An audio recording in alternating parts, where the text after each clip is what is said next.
Hello दोस्तों, एक बार फिर से मैं स्वागत करता हूं आपके अपने YouTube channel maths trick bye आशीष सर पे। दोस्तों आज का टॉपिक कुछ हट के होने वाला है, क्योंकि आज मैं साइंस से रिलेटेड एक टॉपिक लेकर के आया हूं, जिस टॉपिक का नाम है पाचन तंत्र। दोस्तों पाचन तंत्र बायोलॉजी का एक बेहद ही इंपॉर्टेंट टॉपिक है और ऐसा कोई भी एग्जाम नहीं होता है जिसमें पाचन तंत्र से कोई प्रश्न ना पूछा हो। देखिए पाचन तंत्र जो होता है ना दोस्तों, इसे हम लोग कुल दो भागों में बांट करके पढ़ेंगे, एक आहार नल और उसके बाद ग्रंथि। होता क्या है समझिए, ग्रंथि से भी बहुत सारे एंजाइम, बहुत सारे जूस रिड्यूस होते हैं जो हम लोग क्या करेंगे पाचन तंत्र में, जो हम लोगों का मदद करता है। तो आइए सबसे पहले हम लोग सीखते हैं। दोस्तों आहार नाल की कुल लंबाई ना 9 मीटर होती है और अगर फीट में इसे मापा जाए तो लगभग 32 फीट के बराबर आता है। देखिए आहार नाल ऐसा नहीं है बहुत छोटा सा है। देखिए आपका मुख गुहा, यानी ये मुंह है ना आपका मुंह, इसे मुख को हम लोग क्या कहते हैं, मुख गुहा। देखिए बायोलॉजी में ना किसी भी खाली स्थान का अर्थ होता है गुहा, तो ये मुख में हम लोगों का बीच में देखिए यहाँ पे खाली स्थान है, दिख रहा है ना। तो हम लोग के मुख में खाली स्थान है, तो इसे हम लोग क्या कहते हैं, मुख गुहा। तो आहार नाल की शुरुआत होती है मुख गुहा से। कहाँ से शुरुआत होगी इसका, मुख गुहा से आहार नाल की शुरुआत होगी और ये चलेगा आपका एनस तक। एनस यानी गुदा, समझ में आया। तो ये आहार नाल की शुरुआत मुख गुहा से होती है और ये कहाँ तक जाके खत्म होती है, एनस तक जाके खत्म होती है। तो मुख गुहा से लेकर के एनस तक की लंबाई कुल कितना हो जाएगा, लगभग 9 मीटर और फीट में मापने पे कितना हो जाता है, 9 फीट के 32 फीट के लगभग ये आ जाता है। अब देखिए दोस्तों पाचन तंत्र के बारे में जैसा कि हम आपको बता चुके हैं कि इसका पहला भाग होता है मुख गुहा। तो मुख में आप लोग भी जानते हैं और सब लोग जानते हैं, क्या जानते हैं, तो मुख गुहा जो होता है ना उसमें आपका कुल 2 चीज पाया जाता है, एक तो हो गया दांत और दूसरा हो गया जीभ।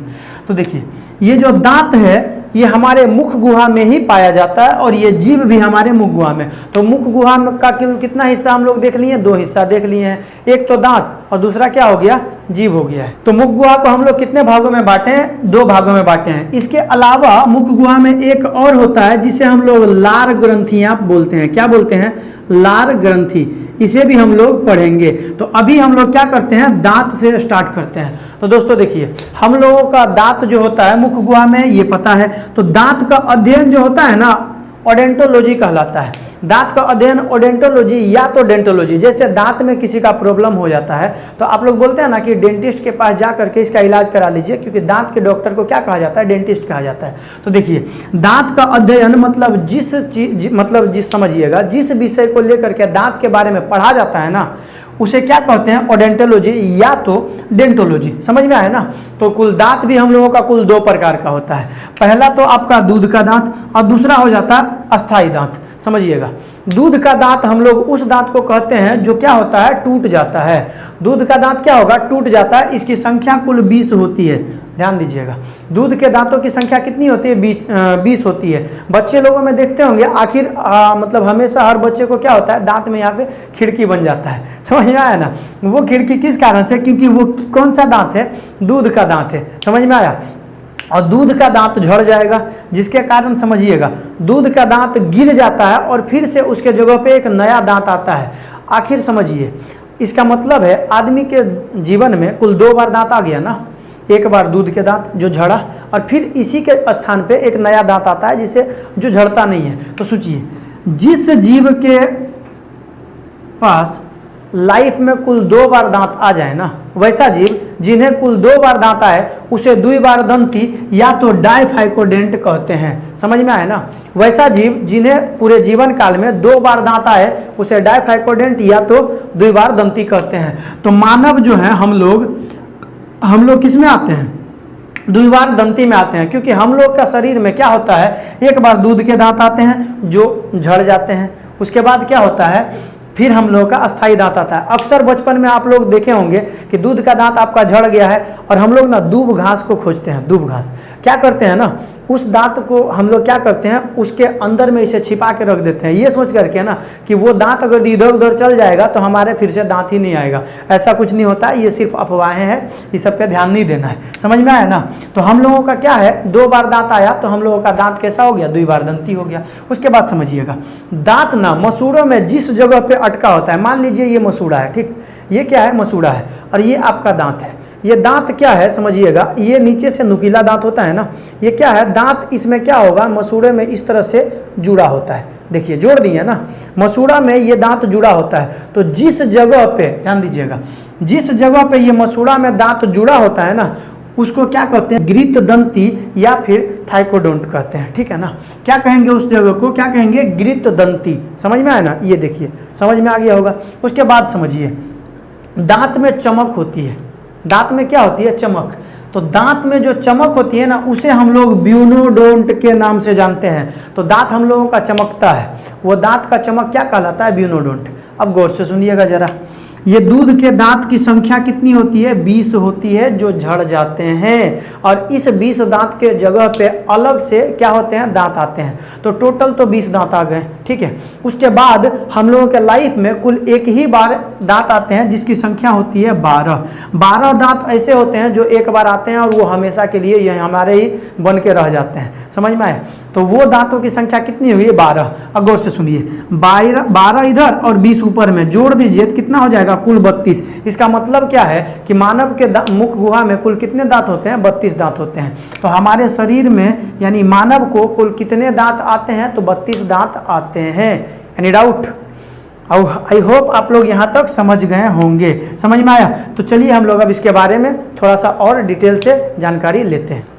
तो आइए अब हम लोग आगे सीखते हैं। दोस्तों देखिए, अगर यदि आप गौर फरमा रहे होंगे इस वीडियो पे तो आप लोगों को समझ में आया होगा। हम लोगों का दूध का दांत कुल कितना होता है, 20 होता है, जो एक बार टूट जाते हैं और फिर से उनके जगह पे नया दांत आते हैं। अब सुनिएगा जरा, ये 20 दांत पहले तो था, आया, और उसके बाद ये क्या हो गए, टूट गए। दूध के दांत फिर हम लोगों का टूट गया और इनके जगह पे फिर से नया दांत आया, उसकी भी तो संख्या 20 होगी ना। पुराने दांत के खाली जगह को भरने के लिए, खिड़की को क्लोज करने के लिए फिर से तो दांत आएंगे ना। और ये दांतों की संख्या कितनी होगी, 20 होगी। जितना गया उतना ही तो आया। उसके बाद अलग से हम लोगों के पास कितना दांत आता है, 12 दांत। आप यदि गौर से देखिएगा तो 20 20 40 और 12 कितना हो गया, टोटल को यदि हम लोग ऐड कर देते हैं 52।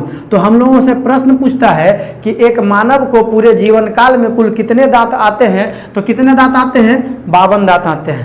20 दांत दूध के जो टूट जाते हैं उनके जगह पे फिर से नया दांत आते हैं। उसके बाद 12 कुल ऐसे दांत जो एक बार आते हैं जो कभी दोबारा नहीं जाते हैं। अगर गए तो बस गए, समझ में आया ना, हमेशा के लिए चले जाते हैं। तो कुल हम लोगों का कितना दांत, 52 दांत। तो पूरे जीवन काल में 52 दांत। अगर दी बोलेगा एक वयस्क आदमी के मुख में कितना दांत है, तो 32 दांत है। अब पूरे जीवन काल में कितने दांत, 52 दांत। अब गौर से सुनिएगा, दांत का ना 2 कैटेगरी होता है, अस्थाई दांत और एक होता है दूध के दांत। तो गौर से सुनिए, दांत ना बाबू, हम लोगों के जो शरीर में जो दांत है वो कुल 4 प्रकार के होते हैं। वो कौन कौन से प्रकार हैं, इंसीजर, केनाइन, प्रीमोलर, मोलर। हम लोगों के मुख में कितना दांत, कितने प्रकार के दांत, 4 प्रकार के, इंसीजर, केनाइन, प्रीमोलर, मोलर। 4 बार बोलिएगा, याद हो जाएगा। Incisor, canine, premolar, molar, incisor, canine, premolar, molar. अब देखिए इन सबों का काम आ जाता है। देखिए इंसीजर जो है ना, इंसीजर हम लोगों के ये मुख का आगे वाला दांत है। इंसीजर को हम लोग स्माइली टीथ भी कहते हैं। जैसे भी आप मुस्कुराइएगा ना, जो आप लोगों का दांत दिखता है वही आपका इंसीजर है। इंसीजर से क्या करते हैं ना, इसको ना हम लोग छीलने का काम करते हैं, किसी चीज़ को छील छाल देते हैं इसी से। अमरूद आप देखिए, एग्जाम्पल के तौर पे आप एक अमरूद लीजिए। अमरूद सपोज कच्चा रहेगा तो आप क्या कीजिएगा, उस अमरूद को ले करके ऐसे करके छीलिएगा ना, वही जो दांत को ऐसे करके छील रहे हैं ना, वो किससे छील रहे हैं, आगे वाले दांत से छील रहे हैं, जो आपका क्या है, इंसीजर है। अगर किसी को एक मुक्का मार दीजिए कुछ हुमच करके एकदम दांत में, तो क्या होगा, उसका दांत टूट जाएगा। और जैसे ही अगर वो मुस्कुराएगा तो 2-2 खिड़की नजर आएगा। जो आप दांत जो तोड़े हैं आगे वाला, वो क्या है, इंसीजर है। तो इंसीजर को स्माइली टीथ के भी नाम से जानते हैं, याद रखिएगा। तो क्या करते हैं, इस इंसीजर से हम क्या करते हैं, छीलने का काम करते हैं। उसके बाद आता है केनाइन समझिएगा। इंसीजर के जस्ट बाद आपका ना राक्षस वाला 2 दांत ऐसे करके थोड़ा लंबा लंबा नजर आता होगा। वही जो राक्षस जैसा जो लंबा लंबा दांत है ना, वही वाला आपका हो गया केनाइन। वो क्या हो गया आपका केनाइन। केनाइन से क्या करते हैं, चीर फाड़ करते हैं। जैसे आप उसी अमरूद का एग्जांपल दोबारा लेते हैं। अगर उस अमरूद को आपको काटना होगा ना, तो यहाँ से नहीं काटिएगा, आप इसके बगल से काटिएगा। और जब काट रहे हैं ना, तो वो किससे काट रहे हैं, आप केनाइन से काट रहे हैं। केनाइन से क्या करते हैं हम लोग, चीर फाड़ करते हैं। कोई दिक्कत, क्या करते हैं, चीर फाड़ करते हैं केनाइन से। उसके बाद आता है प्रीमोलर। गौर से सुनिएगा, केनाइन के बाद थोड़ा चौड़ा चौड़ा आपको दांत नजर आता होगा, वो क्या है? प्रीमोलर है। प्रीमोलर क्या करता है ना, भोजन को पीस करके और लार के साथ मिक्स करने का काम करता है। भोजन को क्या करेगा? पीस देगा पूरा अच्छा तरह से, और उसके बाद उसको क्या करता है? लार के साथ मिक्स करेगा ताकि बढ़िया से आपका खाना पच जाए। आगे हम लोग सीखेंगे कि लार में मिक्स करता है तो कौन सा क्या पचेगा, क्या नहीं पचेगा, मुख में भोजन लार से मिलने के बाद क्या बनता है, बोलस बनेगा, ये सब हम आगे सीखेंगे। पहले हम लोग मेन टॉपिक पे ध्यान देते हैं। देखिए, प्रीमोलर का काम क्या है? जो भोजन को हम लोग क्या किए हैं, चीर फाड़ करके आगे भेजे हैं, तो उसे क्या करेगा? पीस पास करके लार के साथ मिक्स कर देगा। उसके बाद ये क्या करेगा? मोलर के पास भेज देगा। अब मोलर भी कुछ खास नहीं करेगा, मोलर का भी बस उतने काम है, क्या करेगा? भोजन को ना लार के साथ मिक्स करने का काम। कहने का मतलब प्रीमोलर और मोलर का एक ही जैसा काम होता है। समझ में आया ना? अब गौर से सुनिएगा, इसकी संख्या पूछती है, इसकी संख्या पूछ देगी। सुनिएगा, इंसीजर की संख्या 8 होती है, 4 ऊपर 4 नीचे। इंसीजर की कुल संख्या कितनी होती है? 8। 4 दांत ऊपर 4 दांत नीचे। उसके बाद केनाइन की संख्या 4, एक इधर 2 और एक उसी के नीचे, एक उसी के नीचे, मतलब 2 ऊपर 2 नीचे, तो कुल 4 दांत हो गया आपका किसका? केनाइन का। उसके बाद प्रीमोलर भी कुल 8 होते हैं, 2 इस साइड में 2 इस साइड में, यानी ऊपर में 4 हो गए और उसी के जस्ट नीचे आपका 2 हो जाएगा 4। तो कितना होगा? 4 ऊपर 4 नीचे। बट समझिएगा थोड़ा सा, मोलर की संख्या कुल 12 होती है। समझ में आ गया ना? मोलर संख्या क्या होता है? 12। मोलर को हिंदी में चवर्णक कहते हैं, जिसको आप लोग घरेलू भाषा में गांव घर में उसको चौवा के नाम से जानते हैं। समझ में आया ना? वो क्या होता है? लास्ट में आपका 6 ऊपर में रहेगा और 6 नीचे में ही रहेगा। इसमें थोड़ा सा आप लोग एक चीज और समझ लीजिए, अक्ल का दांत नाम सुने होंगे ना? अक्ल का दांत, अक्ल का दांत भी क्या है? आपका मोलर ही है। अक्ल का दांत क्या है? मोलर ही है। देखिए, अक्ल का दांत एक अवशेषी अंग है, समझिएगा। ये क्या है? अवशेषी अंग है, अवशेषी है। ये क्या है? अवशेषी। अवशेषी किसे कहते हैं उसके बारे में समझिए। वैसा चीज जो हमारे शरीर में तो है बट कोई काम का नहीं है, उसे हम लोग अवशेषी अंग के रूप में मानते हैं। समझ में आया? जैसे देखिए, अकल का दांत जो विजडम टीथ होता है वो बाद में कब आया कब आता है पता भी नहीं चलता है लोगों को। ये अवकल का दांत जो है ना, अवशेषी है, ठीक है ना? ये किसी किसी में आता है, किसी किसी में नहीं आता है। समझ में? ऐसा नहीं है कि अकल का दांत जिसको होगा उसी को अकल होगा, जिसको अकल का दांत नहीं होगा उसे अकल ही नहीं होगा। ऐसा बस हमारे दादी लोग ना, बड़ी बड़ी जो दादी लोग थी वो सब कहती थी। समझ में आया? अकल का दांत के आने या ना आने से आदमी के बुद्धि में कोई भी कमी नहीं आती है। समझ में आ गया ना आप लोगों को? चलिए अब आगे हम लोग सीखते हैं। देखिए, अगर गौर से हम लोग इस दांत को कुल कैलकुलेट कर लेते हैं, ऐड करिए, 8 4 12, 12 8 20, 20 और 12 कितना हो गया? 32। ध्यान देने वाली बात यह है ना, ये अस्थाई दांत की संख्या है। तो हमारे शरीर में अस्थाई दांत की संख्या कितनी है? तो कुल 32। यानी हमारे मुख गुहा में कुल कितने दांत होते हैं? तो 32 दांत होते हैं। आगे समझिएगा। अब हम लोग दांत का दूसरा कैटेगरी, दूध के दांत के बारे में सीखते हैं। समझ में आया?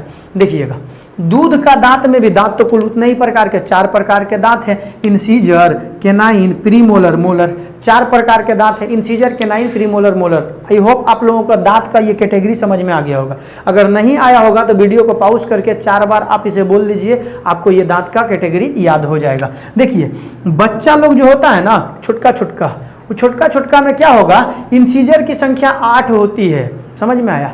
इंसीजर की संख्या कितनी होती है? 8 होती है। इंसीजर की संख्या 8। वो क्या करेगा? समझिएगा, कभी भी बच्चा का दांत जब आता है ना तो उसके मसूड़ों में कुछ गुदगुदी होती है। इसीलिए आप लोग बच्चे लोगों को ऐसे उंगली दांत देते होंगे ना तो बड़ा कस के काटता है। समझ में आया? अगर आपका उंगली इंसीजर के चपेट में आया तो काटिए देगा। समझ में आया? लेकिन अगर यदि आप उसके बगल में यदि हाथ रखते हैं तो बड़ा मजा आता है। जैसे आप, एक बार हुआ क्या था मेरा, एक बार क्रिकेट खेलने गए थे तो हाथ में थोड़ा सा चोट लग गया। हम आए और बगल में ना एक छोटा सा बच्चा था, क्या किए, उसके मुख में ऐसे करके उंगली डाल दी है। इंसीजर के पास नहीं, उसके बगल में। उसका मसूड़ा एकदम से पूरा मुलायम मुलायम रहता है, मसाज हो गया मेरे हाथों का। समझ में आया? अब आगे देखते हैं जरा सा। देखिए, केनाइन भी होता है बच्चों में। केनाइन की संख्या 4। आप लोग देखिए ना, हमें भी केनाइन और इंसीजर सेम से मिल गया दोनों में। समझ में आया? लेकिन समझिएगा जरा, बच्चों में ना प्रीमोलर का पूर्णतः अभाव होता है। यानी बच्चों में प्रीमोलर नहीं पाया जाता है, एक भी नहीं। ठीक है। प्री मोलर बच्चों में नहीं पाया जाता है। उसके बाद मोलर का आएगा आपका 8 आ ही जाता है, ठीक। बचपन में सबसे पहला यदि कोई दांत आएगा ना तो वो इंसीजर आता है। 2 ठो देखिएगा ऊपर में आएगा, बस खरगोश जैसा 2 ऊपर में ऐसे करके लटक जाता है। उसके बाद धीरे धीरे धीरे धीरे उसका सारा दांत आएगा, फिर टूटेगा, फिर आएगा, फिर टूटेगा, फिर ऐसे होते होते क्या होता है, कुल 32 दांत फाइनली बाद में उसका बचता है, ठीक है। अब पूरे जीवन काल में कुल कितने दांत? 52 दांत। अब सुनिएगा जरा, इंसीजर की संख्या 8, केनाइन की संख्या 4, प्री मोलर तो रहबे नहीं करता है, और मोलर की संख्या कितना हो गया? 8। गौर से देखिएगा, 8 4 12, 12 और 8 20। इसका मतलब क्या है ना कि दूध का दांत की संख्या कितनी होती है? 20 होती है। दूध के दांत की संख्या कितनी होती है? 20। समझ में आ गया ना? यहाँ तक आप लोग वीडियो एंजॉय किए कि नहीं किए? अब हम लोग क्या करते हैं, थोड़ा सा आगे की ओर हम लोग जानकारी लेते हैं। उसके बाद आज का वीडियो यहीं समाप्त कर देंगे, फिर आगे का पार्ट हम कल समझेंगे। देखिए दोस्तों, ये अस्थाई दांत है ना, इसका कुछ सूत्र होता है। तो अस्थाई दांत का सूत्र हम लोग समझते हैं 21-23/21-23। ये क्या होता है? दांत का सूत्र है, अस्थाई दांत का सूत्र। अब बोलिएगा 21-23/21-23 क्यों लिखा है? तो सुनिए, हम लोगों का दांत भी तो बट्टा में है, एक ऊपर और एक नीचे, और बीच में ये लाइन है ना, लाइन ये वाला, उसके जगह पे जीभ आपका आ गया है, समझे ना? तो क्या है, ऊपर में 21-23 और नीचे में 21-23। ये क्यों होता है समझिए। अगर यदि हम इसके ऊपर में 2 से गुना कर देते हैं तो ऊपर का टोटल दांत हमें पता चल जाता है, और नीचे में भी अगर हम 2 से गुना कर देते हैं तो नीचे में भी टोटल दांत हमें पता चल जाता है। अब दोनों को यदि ऐड कर देंगे ना तो कुल 32 दांत आपका आ जाएगा। समझ में आया? जैसे देख लीजिए, 2 दूनी 4 लिख देते हैं, 2 दूनी 4 और 2 एकम 2, 2 दूनी 4, 2 तिया 6। देखिए 6 4 10, 10 2 12, 12 4 16, टोटल कितना हुआ? 16। तो नीचे भी तो 16 ही होगा ना, क्योंकि सेम नंबर है और 2 से गुना करना है। तो 16 16 32, तो 16 दांत ऊपर और 16 दांत नीचे। समझ में आया? यही होता है अस्थाई दांत का सूत्र। अस्थाई दांत का सूत्र एग्जाम में ना डायरेक्ट पूछ देते हैं। क्या पूछेंगे? इनमें से कौन सा अस्थाई दांत का सूत्र है? क्या करना है आपको? 21-23/21-23 पे टिक कर देना है, ठीक है ना? अब समझिएगा, दूध के दांत का भी तो सूत्र होगा ना, अस्थाई दांत का है तो। दूध के दांत का सूत्र होता है 2102/2102। समझ में आया? इसमें भी आप क्या कीजिए, ऊपर में 2 से गुना कर दीजिए, नीचे में 2 से गुना कर दीजिए। 2 दूनी 4, 2 इधर हो जाएगा, 4 2 6 4 10। ऊपर में आपका कुल 10 दांत आ जाएंगे और नीचे भी आपका कुल 10 दांत। तो बचपन में जो होता है ना छुटका छुटका, वो सबका क्या है? ऊपर में भी 20 और नीचे में भी 20। ये कुल दूध के दांतों का सूत्र है। समझ में आया? आई होप आज आप लोग अच्छा से सीखे होंगे। कल हम लोग सीखेंगे जीभ के बारे में, और अब वीडियो रेगुलर रहेगा। आप क्या कीजिए, इस चैनल को जितना ज़्यादा से ज़्यादा हो सके किसी के पास शेयर कीजिए, और इस वीडियो को आप लोग ग्रो कीजिए। तो दोस्तों, मिलते हैं हम लोग अगले वीडियो में। तब तक के लिए जय हिंद, जय भारत।